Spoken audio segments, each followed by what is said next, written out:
Hi, welcome to today's reflection. I'll be focusing on the value of noticing God at work in his creation.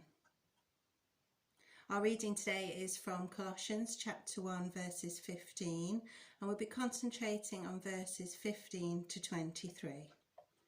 The supremacy of Christ. He is the image of the invisible God, the firstborn of all creation. For in him all things in heaven and on earth were created, things visible and invisible, whether thrones or dominions or rulers or powers, all things have been created through him and for him. He himself is before all things, and in him all things hold together. He is the head of the body, the church. He is the beginning, the firstborn from the dead, so that he might come to have first place in everything.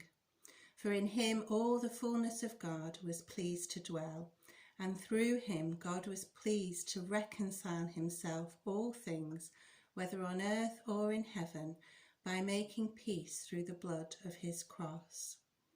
And you who were once estranged and hostile in mind, doing evil deeds, he has now reconciled in fleshly body through death, so as to present your body holy and blameless and irreproachable before him, provided that you continue securely established and steadfast in the faith, without shifting from hope, promised by the gospel that you heard, which has been proclaimed to every creature under heaven.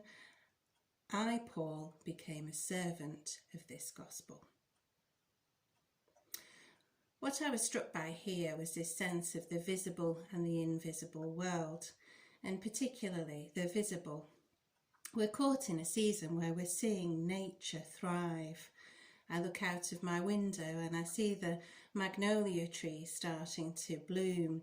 I see the cherry blossom, the daffodils popping up on garden lawns or in nice flower beds, and just all the beautiful buds that are starting to have that either promise of opening or that are opening into a riot of colour and bloom. And there's so much beauty in this nature. Chris Prackham, the Springwatch host, has actually really encouraged us to turn to nature for solace and joy at this time. He says for us to take this opportunity of the season to learn about birdsong, it's spring, to encourage people to look at the flowers that are coming up, and acknowledging that it's really good for our physical and mental well-being.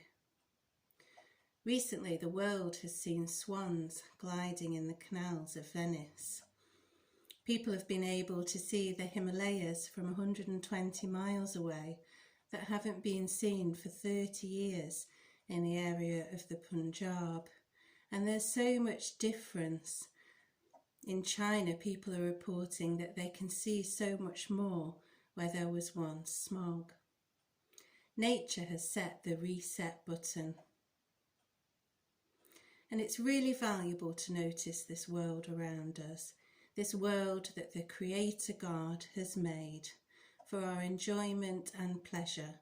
And we have the responsibility of looking after it, but also the joy and the pleasure of enjoying it.